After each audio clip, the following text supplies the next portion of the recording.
So ISO controls how sensitive your camera is to light. So it's kind of like, you know, when you're in a room and you turn the light on and you've got the dimmer and you can brighten or dim the lights. The ISO switch does the same thing. So on the set here, I've set up Spidey and Captain America, and I'm going to do a shot of them. Now, as we're filming, it looks like there's kind of enough light here, but it's actually pitch black outside as we film, Val. It's dark, it's quite dark in here, and there's not quite enough light to get the shot I want. So I've got my ISO on my camera set to 100, and I've set my shutter speed to 1/60th because I know that when I'm shooting people, I don't like to shoot under 1/60th. So I don't want Spidey or Captain America to move. So I've got them set to 160. I've got my ISO to 100, and I've got my aperture set to f4 because I want Spidey and Captain America to be the heroes of my shot. But it's all too dark. The shot's too dark. So I can't open up my aperture anymore to let more light in because my lens doesn't go any wider than f4. I don't want to go shoot any slower because I'm going to get motion blur if Spidey or Captain America move. So my final option is I can change my ISO. So let's have a look what happens. When I shoot at 100 ISO, it's nowhere near enough light. And if I shoot that at 100 now, it's going to be, it's pretty much completely black. There's nothing there, okay? So let me try and change my ISO. We'll go up to 400. Now, some of the newer cameras and pro cameras will go up to like really high ISOs, and they're really good at high ISOs. Some of the entry-level cameras not as high. So I'm going to go sort of a mid-range for the sake of this test. So at 400 ISO, it's like I'm turning my dimmer up a little bit more and bringing a little bit more light to the shot. I haven't changed anything else. I've still got my shutter speed set to 160 and my f-stop is still f4, and we've increased the ISO.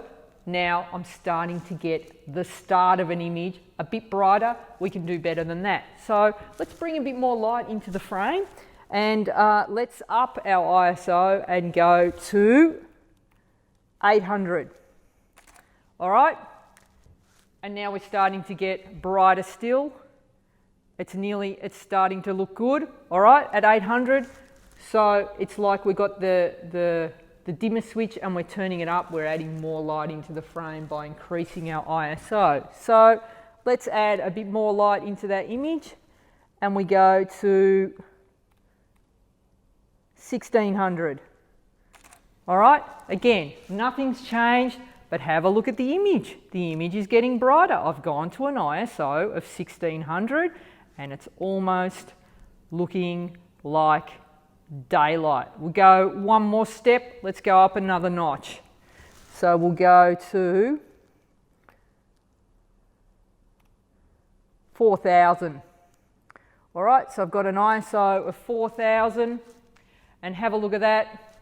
You get an image that looks like, suddenly it's looking like daylight, and Captain America and Spidey look like that was shot midday outside. It looks beautiful. So that's what ISO does. Now, why wouldn't you shoot ISO of very high ISOs like 4000 or 8000 all the time? It means you could freeze action, you could shoot anywhere, inside, outside. The problem with ISO is that as you increase your ISO, the camera sensor becomes a lot more sensitive and you get a lot more noise. So when you're shooting at a lower ISO of 100 to 400, that's probably optimal, and that's where you're going to get the least noise. Once you start going up higher and higher in ISOs, you're starting to add more noise, or your images start to look a lot more grainy, and it your image doesn't look as clean. So while shooting at high ISO is fantastic if you're only ever going to display your images on the web or on Facebook and it's only ever going to be seen online, low resolution, small images, knock yourself out, shoot at high ISOs all the time. But if you're considering printing your images, having them displayed large on a wall, or suddenly someone says, I want to print that as a billboard, have it big. If you're shooting at ISOs of 4000, you're going to have like noise and distortion in your images, and your image is not going to look clear and sharp or clean as it would if you shot at 100 ISO. So by all means, when you're in a jam, jack up your ISO and use it. But if you're thinking of getting like an optimal image, then think carefully about the ISO that you choose.